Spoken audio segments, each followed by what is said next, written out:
I've never had any secrets from anybody. I wear my heart on my sleeve. I lay out everything. I share everything with my friends or the people that I know. So I've had no problems at all sharing anything that I've put down in the book.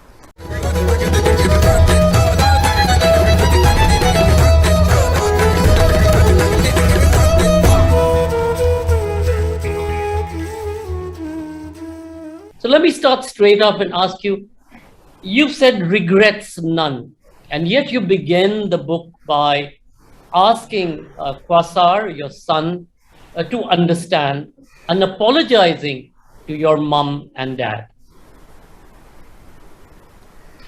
What is the question there then?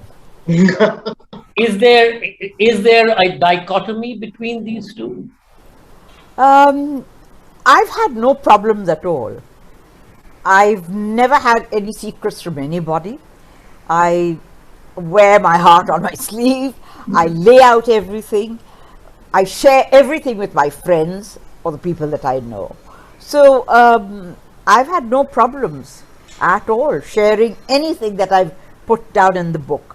I must have had great fun revisiting all those memories and people, and it's amazing because since now it's created quite a lot of media hype, the number of people who've written back from my past who are enjoying what I said.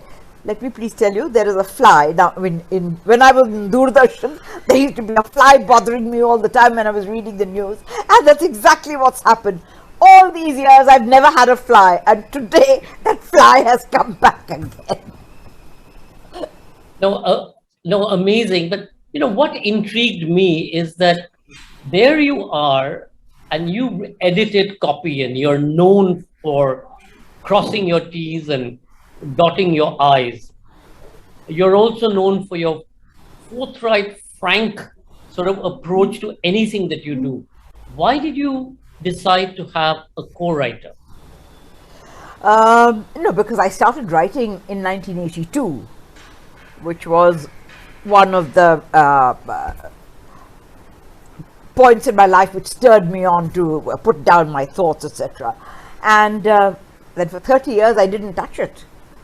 And then suddenly Quasar said, "Mama, why don't you write the book?"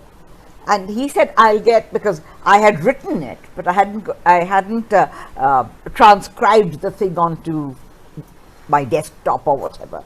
And so he got Arya Lahiri, who I adore. And he said, let him listen to you, tape it, and put it all together. And that's how it helped, because as I said, over 30 years, I used to go back to it every 15 years or 20 years. And I must say he's done a marvelous job of it, and I'm so happy with it. I am actually going to claim a little bit of credit for getting to restart. We were working on a play. This wasn't even a gleam in anybody's eye in 2015. And I went across to run lines with her, which is what one does. And she told me a story which is in the book right towards the end about how she quit smoking. And I heard this story and I said to her, "You need to write a book." And she said, "I've actually started one several times." And I found Quasar and I said, "Listen, she needs to be telling these stories. And if you need any help telling these stories, I'm happy, because I just think that this needs to be out in the world." I didn't know any of this.